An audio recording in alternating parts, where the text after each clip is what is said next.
What's going on, everyone? It's Mike back again, and again, privileged as always to be joined by, I'm going to say watch-along celebrity now. I know you might not like that title because I know you're very humble and a very nice guy, but, you know, working with Mark Goldbridge on a regular basis on That's Football, being absolutely fantastic, absolutely smashing your own channel as well. We've got Craig from Anfield Agenda. How are you, sir?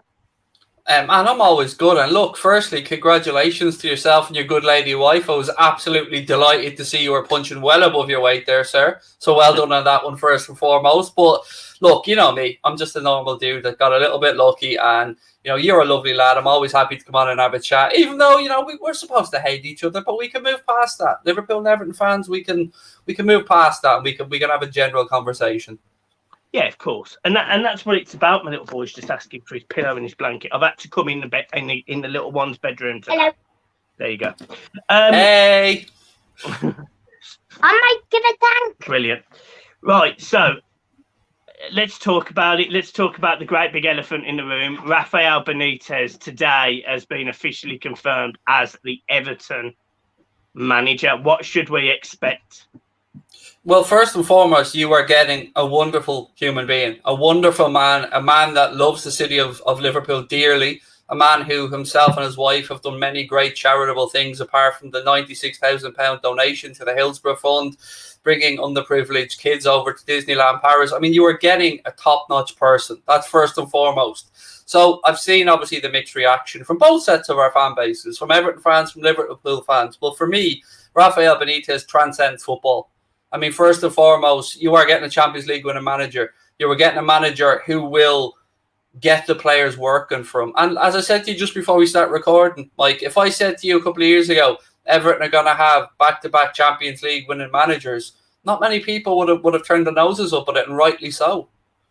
Yeah, and that's a fair comment. I think the issue, Rafa Benitez in himself, I don't necessarily think is the issue. I think it's the comments that he made 13 years ago, where essentially he insinuated, after a 2-0 defeat to yourselves, that Everton were a small club. And I think ever since then, I think Everton fans just don't like Benitez. Now, I can get over the fact that he was a Liverpool manager. He won a Champions League with them. He called us a small club.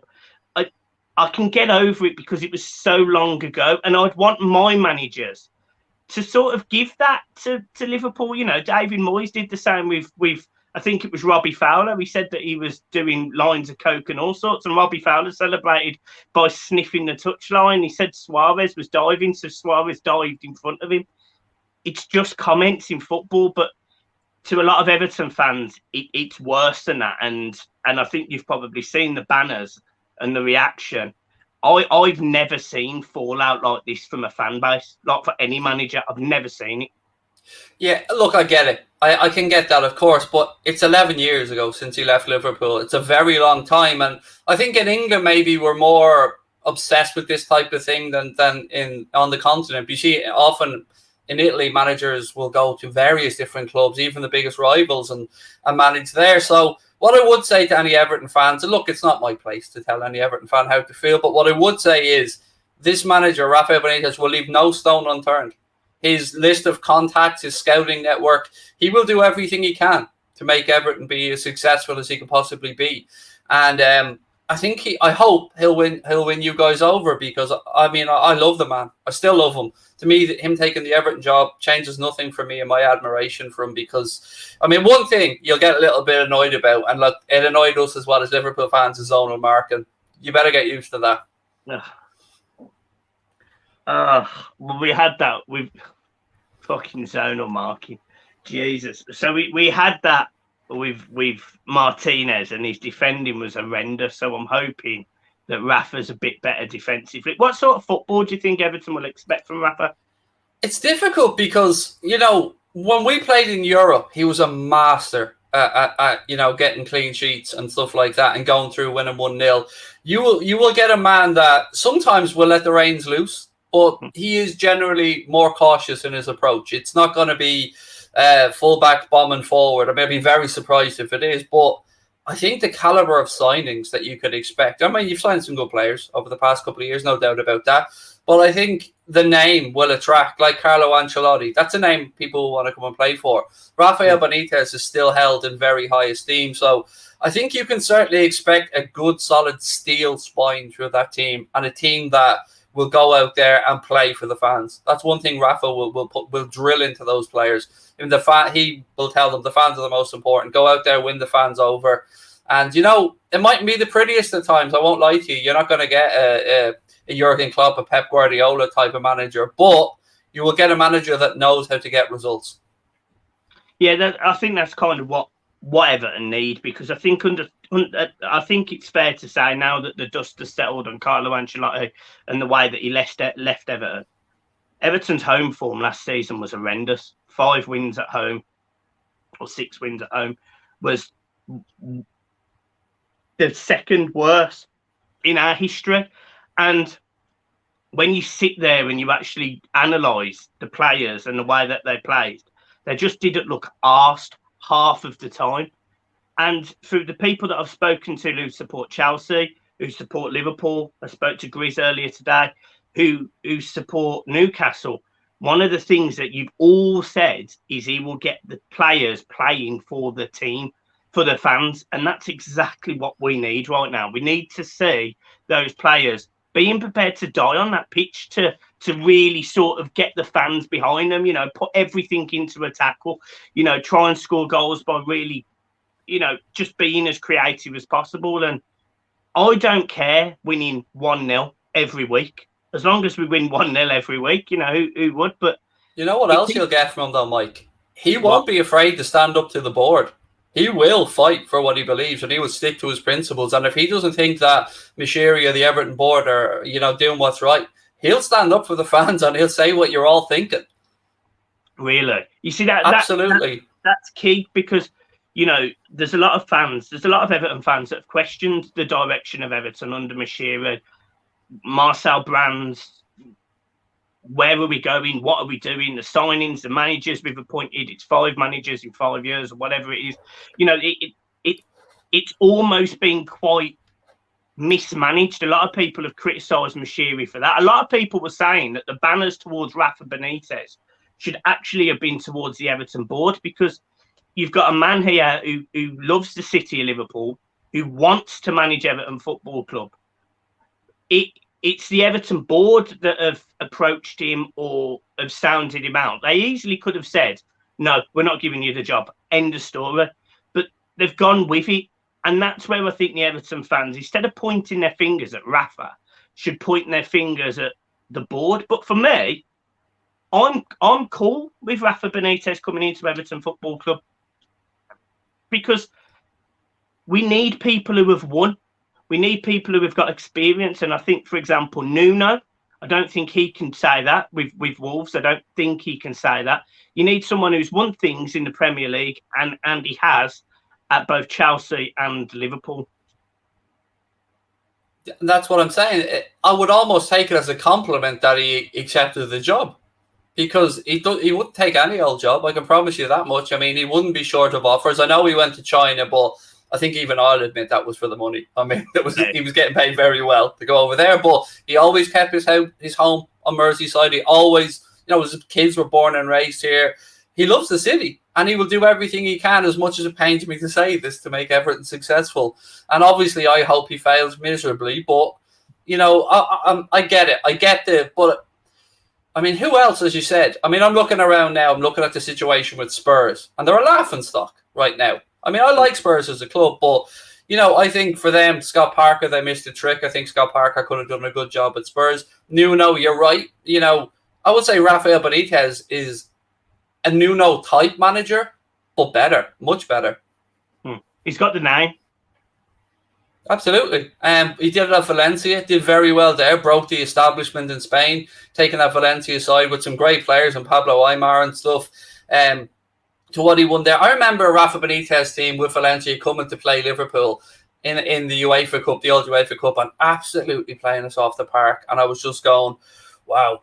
I mean, wow, how did they do that? Because you're thinking they're not Barca, they're not Real, but they were sensational. And he brought Torres to Liverpool, and he brought Mascherano to Liverpool. He brought Momo Sissoko to Liverpool, Xavi Alonso to Liverpool. And Xavi Alonso was a 9.5 million quid signing that nobody really knew about from Real Sociedad. So I'm sure you're enjoying James Rodriguez, but you can probably expect more of that type of players with silky skills and a solid midfield. So honestly, if I was an Everton fan, I understand the fume about the Liverpool connection, but there's been a few crossovers there in the past. We've seen Sammy Lee on the touchline, at Everton at times as well. So I would just say give the man a chance and let the results.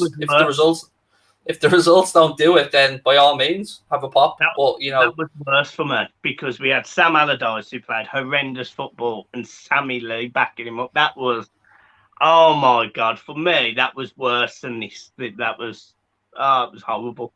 I was going to ask, obviously, it's a very touchy subject and I wouldn't ordinarily, and I didn't even brief you on this, so by all means, you don't really have to go into it, but I watched your watch-along for the Denmark game at the start of the Euros, and firstly, I want to say, I think you dealt with the situation with Christian Eriksen absolutely amazingly. I don't know how you did it. What was going through your mind as that happened? How did you manage that? Firstly, I was scared for the player because I feared the worst. I won't lie to you. And I was doing the watch along. I mean, I've probably done 1,000 watch alongs and I thought I'd seen everything, but I was doing it with a rather inexperienced guy in Joe. And I could see that it was getting to him. I could see the emotion on his face. So I had to just try and keep people aware of what was going on without giving too much information. And I have to say, I thought BBC should have cut away sooner. But, I was also thinking, okay, I was thinking positively when I seen him coming off, but I'm not going to lie, mate, it shook me up. It shook me up for a couple of days. And I was just so glad to see the positive outcome because, some things are far more important. But what I will say is, I thank you for the kind words towards me, but I think the referee, Anthony Taylor, I think Simon Kjaer and Kasper Schmeichel showed unbelievable leadership and management of that situation. And for those Danish players to do what they did and stand in front of Eriksen to block him and give him that privacy, I can't imagine what was going through their head. So thankfully, it has a somewhat positive outcome, and he's going to be, get to live the rest of his life as normally as can be. And mate, that was a tough one. It really was. I was not expecting that day. No, I'll never forget it. I was sitting next to my little boy. I was sitting next to my little boy. I had you on my phone. I had the game on the telly, just like normal. And you sort of, it made me give him a kiss. It made me give him a cuddle. It made me think, I'm on the same age as Christian Eriksen. I've literally just come back from playing football. You never know if you might not come back. It was horrible. But yeah, you dealt with it incredibly well, and I just think you deserve the praise that you got from that, and actually the recognition that you're getting from working with Mark Goldbridge, because he's built something pretty fantastic on That's Football. I must say, I enjoy watching the Euro watch-alongs. I think you've got great banter between you. How did that come about? We've always got on well. Since day one on our channel, he's been somebody that's always been there for me with a bit of advice. And Drawdy, the guy who does the graphics, has always been helpful to us as well. And we've always thought, well, maybe if the right opportunity comes around, we'll do something together. But it's hard when he's a United fan and I'm a Liverpool fan. Yeah. So I started Mundo Sporto a while ago because I kind of seen this gap in the market, I thought, for, unbiased commentary of opposition games. And he said to me, would you do some stuff on the Euros? And I said yes. And I've always known we'd work well together because it takes a big personality to sit across from him and not be afraid to give him a bit back. But he's good fun, and I've enjoyed it. And who knows what the future holds? But it certainly made the Euros more interesting for me. I've had good fun. It's been brilliant. I've thoroughly enjoyed watching you both, especially the other night. It was absolutely hilarious. You two going at each other was absolutely brilliant. It was fantastic. I was thinking, God, the two of you should be on Gogglebox. It was just brilliant. I think we could do something special on That's Football if we carry it on. He will, of course, carry it on. It's his channel, but we're talking about maybe making it a more permanent thing. So let's see how it goes. Yeah, fair enough. Well, look, that's all I wanted. I just wanted your sort of instant thoughts on on Rafa Benitez joining Everton. I didn't want to keep you too long because I appreciate you've literally done watch-alongs every single day during these Euros, and you've got a family and all sorts. So thank you. It's been nice getting to see the family again for the last day or so. It's been weird. Well, I want to ask you something actually. Is there any talk about whether he's keeping Big Dunk on there with him? Is Ferguson going to remain on, because he is Mr. Everton? Let's be honest. Yeah, it looks like he's. So he had a meeting today before he got formally announced, and Duncan Ferguson is going to be in his coaching staff. He also had a meeting with Leighton Baines and David Unsworth as well. So it looks like the core of the first team coaching staff, or certainly the top two, the first team and say the under-23s, it certainly looks like there's going to be a real focus on Everton and actually, getting these people behind the players, getting them sort of embedded in the Everton culture and way. And it's really good to see actually that the pictures that come out of Rafa Benitez, a lot of them Duncan's in. And one of the comments that I made in my video earlier when he got announced was, you've got Duncan learning from a manager like Carlo Ancelotti, which is amazing. Ancelotti leaves. Maybe Duncan can learn from Rafa. He will learn from Rafa. And maybe in 3 years, maybe if Rafa leaves in 3 years after his contract expires, then maybe Duncan's got that full scholarship under 2 Champions League winning managers to take Everton, because I think every Everton fan would love Duncan Ferguson to have a go at managing our football club. And it's nice that he's still involved. Yeah, and I think Rafa will, if that's a direction that Duncan Ferguson wants to go. I think Rafa's the type of man who would be more than happy to help him in any way that he can. So, yeah, I mean, obviously we have the Steven Gerrard situation at our side maybe down the line as well. So I absolutely understand where you're coming from. I would just say to any Everton fans, I understand the fume. Of course, I get it. But just give the man a chance, because he's your manager now, 3 years, I believe, if I'm right on that one. And all I can say to you is he will do everything he can to try and make Everton as successful as they can be. And obviously, I hope he fails miserably. Brilliant. Absolutely marvellous. Well, look, all jokes aside, I hope you get relegated next season, and I wish you the best. Same to you, my man. Again, congratulations to yourself and the wife. No worries at all. Thank you for coming on as always. And guys, you know where he is, but the links will be in the description below for That's Football and Anfield Agenda. And Sporto Mundo, I'll stick them all in. Guys, see you soon. Peace.